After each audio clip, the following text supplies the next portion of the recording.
Coronation Street spoilers. Todd is forced into a big confession after Showdown.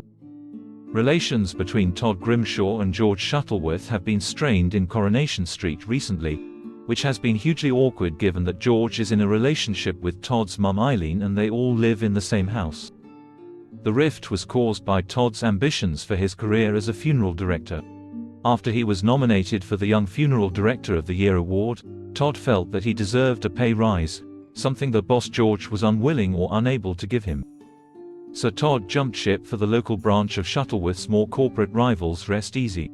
Ever since he seemed to regret his decision, as Rest Easy lacks the personal touch that George prides himself in.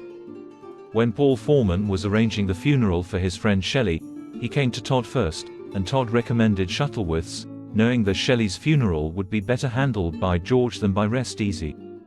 George is a proud man, though, and despite all the indications being that all he had to do was offer Todd his job back, he refused to climb down.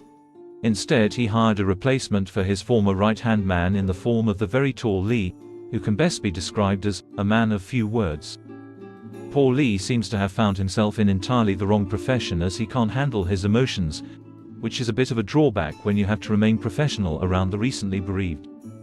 In upcoming episodes, Todd winds George up about Lee and calls him Lurch, referring to the very tall butler character from the Addams Family. George is not amused. But soon Todd sees that George is having a hard time keeping up with his workload and tells Paul he feels responsible. Paul has an idea, and deliberately lets slip to George about Todd recommending Shuttleworth's for Shelley's funeral. This finally prompts George to have an honest discussion with Todd, who admits that he's not happy at Rest Easy. Relieved at the prospect of having his old colleague back again, George offers Todd his job back. Will Todd accept?